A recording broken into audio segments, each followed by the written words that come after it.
Letter number 154. Content warning: anxiety, self-depreciation, emotional abuse, insomnia, academic stress, and low self-esteem.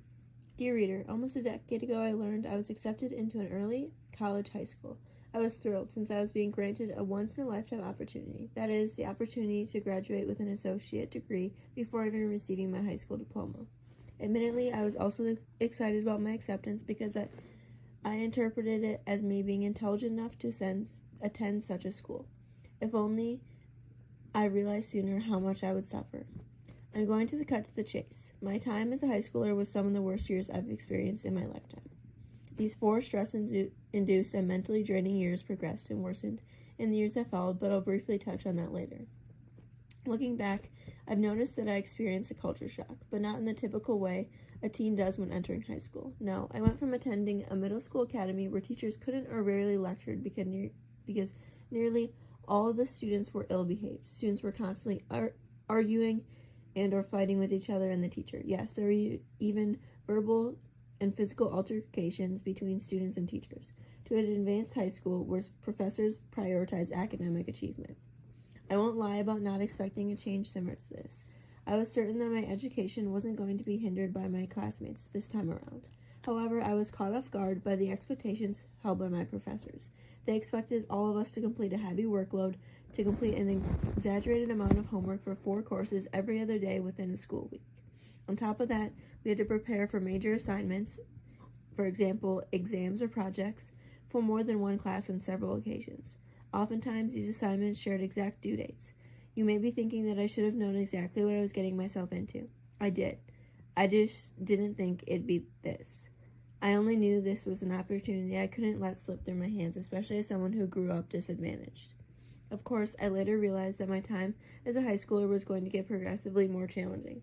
After all, my class schedule was eventually going to include college courses aside from advanced placement classes. In reality, the aforementioned was not the worst part about this. No, not at all. The worst part was the heightened favoritism that influenced most of my professors. You know, the favoritism they had towards specific students. In my lifetime, I have only been kicked out of a classroom twice. The first time was in 5th grade. I got kicked out because I failed to understand decimal division. Guess what? I understand it now. Well, with a calculator. The second time, in 9th grade, I got kicked out because I didn't provide a desirable answer, which proved I wasn't prepared. That day started it all. It started the cycle of never-ending humiliation. More specifically, ever since that day, in my English 1, teacher would not stop picking on me. I dreaded going to her class because I knew my responses would not be accurate enough for her, even though some of my classmates would answer poorly and in a general way. Oh wait, that's blatant favoritism given how they bonded well outside of class. I won't lie that there were several moments when I deeply contemplated skipping her class. I started losing hours of sleep because I was anxious about being unprepared for her class. It turned out that being prepared for her class would never become the case. What did happen, however, was the deterioration of my self-confidence. My self-esteem plummeted like never before. My anxiety got worse. I became much more stressed than I could have ever imagined. I lost nearly all of my motivation. All of this affected me academically and mentally for the following 2 years. Academically, in the sense that I nearly got expelled because of my poor grades. Mentally, I'm sure that can be deduced. Nearly every year, I had a professor humiliate me in front of my classmates. Sophomore year was my chemistry teacher, and junior year was my AP US history teacher. What about senior year? No teacher affected me in such a way. My best friend at the time did, though. What happened between my former best friend and me will remain private, since I may never be ready to reveal what I went through. Just thinking about doing that in the entire situation gives me a headache. I will say, though, that I've never thought that a person could make me feel a heavy pressure and sinking feeling in my chest when in the same room as me, especially when they dared to sit in front of me and try to converse. I want to discuss the favoritism of a teacher I thought didn't display any and affected me the most. I had a senior research project to complete before the end of April. It was sort of like a dissertation type of deal where one would ultimately present their project and hopefully pass the course and thus graduate. The person who taught this course became a great mentor of mine through my 4 years of high school. I looked up to them. Heck, I trusted them to the point where I would constantly seek advice, until one day when all of that expired because of favoritism. Senior year is an important year. Aside from closing your teenage chapter to continue into your adulthood, you are presented with many opportunities. At my former high school as a senior, you're presented with the possibility to present your project again, but this time in front of a large audience. Of course, there are only so many people who could be granted this opportunity. I wasn't one of them. I also wasn't interested in being one of them. I was mentally exhausted and wanted to graduate already. I remained disinterested even though my classmates would constantly tell me I would be one of those presenters. It wasn't until that teacher I admired most told me thrice within a month, and in a way that boosted my hopes through the roof, that I may just have a chance. Long story short, the day when the presenters would be announced came. I waited frantically all day for the specific teacher to approach me with news. They did. They pulled me out of class and told me I didn't get it. We walked down the hallway as they spoke. I don't even know what they said to me because I was distraught. Took a turn and knocked on a classroom door. They proceeded to announce the final presenter. I was humiliated like never before. I cried so much that night. I felt like such a failure that day. That day I concluded that the only thing I accomplished in my high school years was making a fool of myself. That day I learned that favoritism is an advantage for those who are more successful. The presenters included the valedictorian, salutatorian, class president, and others who managed to get picked for the first AP Capstone AP Research course, another course that this teacher taught. I may not have earned a spot as a speaker as I later hoped for, but I did earn a spot as the executive producer for that event, well, out of pity by the same teacher. Although looking back, it did serve as a great resume booster.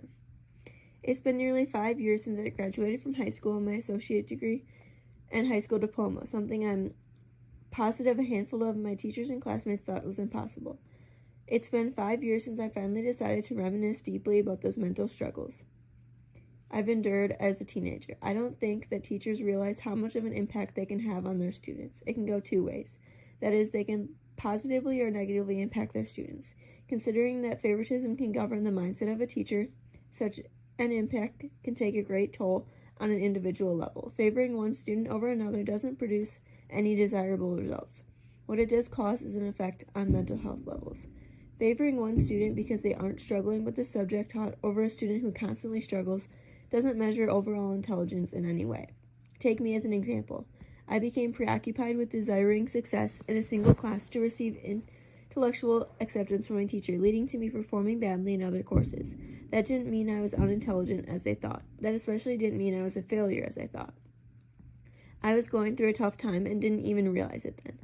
Teachers also tend to not take into account that their students have a life outside of the classroom and that their lives may not be well balanced. A teacher once told me that personal or family issues aren't an excuse for incomplete homework.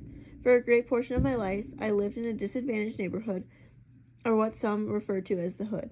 It wasn't the best place to live, but we had to work with what we had. How are teachers supposed to know about that? They don't have to. Some may not even care after a student opens up to them about their at-home situations. Instead, what I strongly believe more teachers are supposed to know and practice more is sensitivity. For them to be sensitive towards all of their students, not just those they favor or chat with during class, lunch, or off periods. To not belittle the capabilities of one student over another and instead offer a helping hand to experience their successes as well. In this case, to understand that their students are adolescents, that their students are at a stage in their lives where rapid changes are occurring physically, socially, emotionally, intellectually, and so on. As adults, teachers should understand how important growth and acceptance are in that stage. There's no reason for a teacher to darken the curiosity of a student due to a struggle. There's no reason for a teacher to turn education into an unexciting experience. There's no reason for a teacher to create an unsupportive environment. There's no reason for a teacher to favor several students over others. There's no reason for a teacher to prioritize academic achievement over a student's mental health. Whether mental or physical, health always comes first regardless of who you are. It's been nearly 5 years since I became an undergraduate student or a junior in college as a 19-year-old. Nearly 5 years after my high school graduation, I realized my mental health wasn't quite at its best. I may have graduated from high school, but those comments and actions by particular former teachers went unforgotten.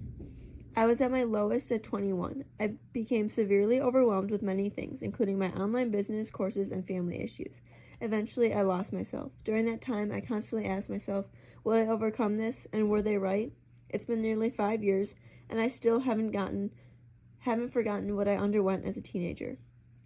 It's been nearly 5 years since a handful of teachers would constantly say that this is what I should expect college to be like. Challenging. Oh, it was indeed challenging at times, but not mentally draining. Notice how I never once mentioned that my college professors gave me a hard time like my high school teachers.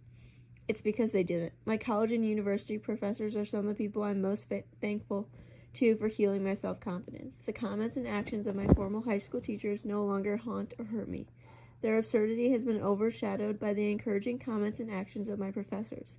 The negatives have been replaced by positives.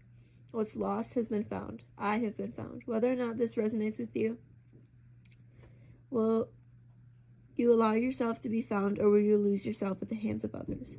It takes one action or comment to damage the mental health of an individual. Likewise, it takes one action or comment to heal the mental health of an individual. Increase bright outlooks and reframe ruminations. Never disregard well-being. Regards, a silhouette of a helping hand.